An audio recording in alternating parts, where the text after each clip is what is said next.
Hello, c'est HR, votre chroniqueur. Alors aujourd'hui, je vais vous parler d'une série que j'ai découverte sur Apple TV+.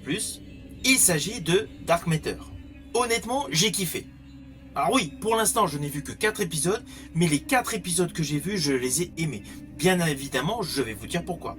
Mais avant cela, n'oubliez pas, si vous n'êtes pas abonné, pensez à le faire. Sachez que vous pouvez me suivre également sur Facebook, Instagram et TikTok. Pensez essentiellement à la petite cloche pour les notifs. Let's go! You need to get home to my family.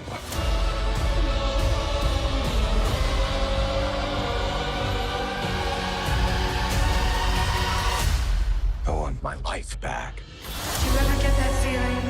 Want to kiss and hug her? Do it now. Tell her you love her. And I can never. Alors tout d'abord, cette série Dark Matter disponible sur Apple TV+, a une distribution de prestige. Nous retrouvons un trio d'acteurs intense, trio d'acteurs dominé par Joel Edgerton, Jennifer Connelly et Alice Braga, sans oublier Jimmy Simpson et Ox Figley. La distribution est impeccable et surtout l'atmosphère de la série est oppressante. Et cela dès le premier épisode, car le thème principal de ce film est tout simplement les multivers. Alors avant de rentrer dans le détail concernant les détails visuels que j'ai particulièrement aimés, voici le pitch de base. Alors l'histoire de cette série de science-fiction Dark Matter, créée par Blake Crouch, est basée sur le roman éponyme qui est sorti en 2016. L'histoire suit donc un physicien, professeur, père de famille, répondant au nom de Jason Dizen, interprété par Joel Edgerton. Il est brusquement enlevé et transporté dans une version alternative de sa propre vie. Naturellement, il se retrouve dans un monde rempli de choix non pris et il doit lutter pour revenir à sa vie originelle et surtout empêcher son homologue, apparemment néfaste, de nuire à sa famille. Ça, c'est ce qui est pour le thème de base de cette série. Et d'ailleurs, dès le premier épisode, nous avons une parfaite présentation donc de ce personnage de physicien. Et il se fait enlever assez rapidement au tout début de cette série, ce qui fait que dès le deuxième épisode, on a déjà la confrontation du monde parallèle. Monde parallèle qui sont en fait légion. Car dès l'épisode 3, vous voyez, c'est assez rapide, dès le troisième épisode et le quatrième épisode, nous avons la découverte de plusieurs mondes, toujours par le biais de sa boîte. You built the box. Alors oui, nous avons une présentation assez rapide au début de ce professeur donc éminent scientifique, mais qui n'a pas été jusqu'au bout de ses rêves en termes de création. Or, sa version alternative, dans un autre monde, a créé une fameuse boîte où lorsque l'on rentre à l'intérieur, on se retrouve dans une autre dimension via le multivers. Et c'est justement sa version alternative qui est venu dans le monde du professeur pour prendre sa place et bien évidemment il a basculé dans l'autre monde. Alors, ne vous inquiétez pas, je n'irai pas plus loin sur les lignes scénaristiques. Vous me connaissez, je ne spoil pas. Mais sachez que tout ce que je viens de vous dire se déroule assez rapidement dès les 2 premiers épisodes. Et dès le 3e épisode, on a la découverte des différents mondes via justement cette fameuse boîte. Car en fait, cette mystérieuse boîte, qui est gigantesque, je vous rassure, hein, en fait chaque côté de cette boîte doit faire aux alentours de 5-6 mètres. Donc vous imaginez donc le volume de cette boîte. D'ailleurs qui a un aspect assez donc énigmatique. Mais donc à l'intérieur de cette boîte, en fait, on a un accès complet à un multivers nous présentant différents mondes parallèles, différents mondes avec des versions de chacun radicalement différentes. Alors vous vous doutez, forcément, un individu, un professeur se retrouve dans une version de monde qu'il ne connaît pas, avec la même maison, la même épouse, mais avec des différences scénaristiques énorme et une condition sociale radicalement différente. Il va y avoir la notion de folie qui va se dégager, qui va s'amplifier au fil des épisodes.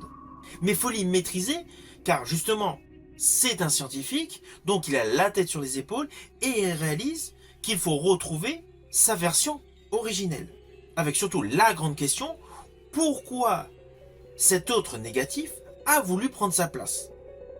Et c'est là justement que débute toute une escalade d'arc narratif avec des questions à énigmes, mais avec un côté philosophique, un côté scientifique et surtout un côté sur la responsabilité de l'espèce humaine par rapport aux dangers du modernisme. Tous ces thèmes sont sous-jacents, car implicitement lorsque l'on découvre, par le biais du multivers, un monde totalement aride, avec des bâtiments qui s'effritent par la chaleur, qu'on retrouve également un monde où l'ère glaciaire est prédominante, on s'interroge sur les actes de l'espèce humaine qui ont mené un monde à une condition pareille. Ainsi, cette série, outre le fait d'avoir un sujet science-fiction fondamental qui est extrêmement bien développé, il y a beaucoup de réflexions qui se dégagent sur le comportement sociétal de l'espèce humaine par rapport à la science. Ces derniers temps, j'estime sur Apple TV+, il y a de bonnes séries SF. J'avais d'ailleurs particulièrement aimé la série Constellation avec Noomi Rapace où j'ai réalisé une vidéo. Apple TV+, avec cette série Dark Matter, nous présente une nouvelle fois une série science-fiction mais avec de la réflexion. J'estime que cela fait partie des séries SF intelligentes. Alors je n'ai rien contre les séries SF où on se détend. Il y a beaucoup de séries SF qui sont beaucoup plus légères, que j'affectionne car voilà, c'est le truc que je recherche, de la détente avec un petit côté space opéra. Mais là, cette série Dark Matter est vraiment dans la lignée de Constellation et elle permet d'avoir au fond de soi une réelle réflexion. Alors oui, sur le fond, le fait du double maléfique, on va l'appeler comme ça pour l'instant, on peut aisément penser au film avec Arnold Schwarzenegger à l'aube du 6e jour. Take my life back.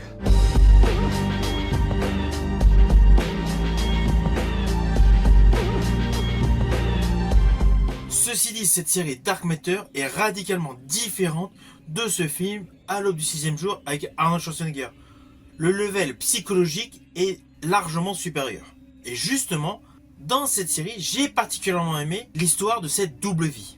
Enfin, lorsque je dis double vie, deux versions d'une vie d'un professeur en sciences, avec beaucoup de choses concomitantes, mais radicalement différentes en termes d'aspect, en termes de détails. En fait, cette série exploite énormément de détails qui rajoutent une plus-value scénaristique à tous les protagonistes qui gravitent dans cette série. Alors on va pas se mentir, cette série est totalement haletante. Même si, on va dire dans l'épisode 3, il y a quelques longueurs, nous plongeons littéralement dans le cœur même de cette série. Même si certaines choses auraient pu être un peu plus édulcorées, un peu plus travaillées. Le seul petit bémol selon moi, c'est qu'ayant vu donc les 4 épisodes, il y a un côté obscur en termes d'explication par rapport à la conception de la boîte. Surtout quel était son but initial. Mais comme nous passons directement sur la transition sur différents mondes par le biais justement de cette boîte, une fois à l'intérieur, on se retrouve comme si on était dans un couloir avec une multitude de portes, on met de côté ce petit oubli scénaristique pour aller davantage s'immerger dans une aventure totalement fantastique. Oui, lorsque je dis fantastique, c'est qu'en fait, il y a moult possibilités sur le dénouement de cette histoire. Il est évident que pour l'instant, le final de cette série n'est pas du tout prévisible. Et le jeu des acteurs et actrices est extrêmement bon. En commençant principalement par le jeu d'acteur de Joel Edgerton. Alors Joel Edgerton a déjà une très belle carrière qui s'étale sur plusieurs décennies. Il a joué dans plusieurs registres totalement différents, aventure, comédie, science-fiction, fantastique, polar. Mais moi, principalement, les performances que j'ai préférées de cet acteur sont essentiellement dans la saga des Star Wars et naturellement dans son interprétation du préquel au chef-d'œuvre de John Carpenter, The Thing. Estimate it's been here 100,000 years. I'm going to take a tissue sample. Do you really think that's a good idea? Yes, I do. You, my friends, will all be immortalized. Alors à ses côtés, nous retrouvons Jennifer Connelly. Jennifer Connelly, vue dernièrement dans le dernier opus du diptyque Top Gun. Sa filmographie s'étend sur plusieurs décennies. Elle a joué dans tous les registres, comédie, aventure, drame, policier, suspense, fantastique, science-fiction. Mais moi, personnellement, les 2 interprétations de cette actrice que j'ai préférées sont dans le remake du film horrifique Dark Water. Wait, sweetie, don't run.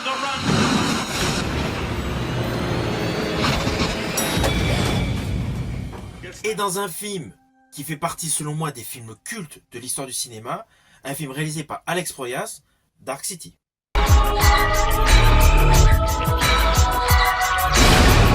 Alors, aux côtés de ce duo d'acteurs, il y a pléthore d'acteurs, il y a une très belle distribution. Mais parmi les prestations, je préfère l'interprétation d'Alice Braga. Alice Braga, pareil, qui a une belle filmographie, tant à la télé qu'au cinéma. En ce qui me concerne, j'avais apprécié son rôle dans Predators. We were chosen. Chosen for what?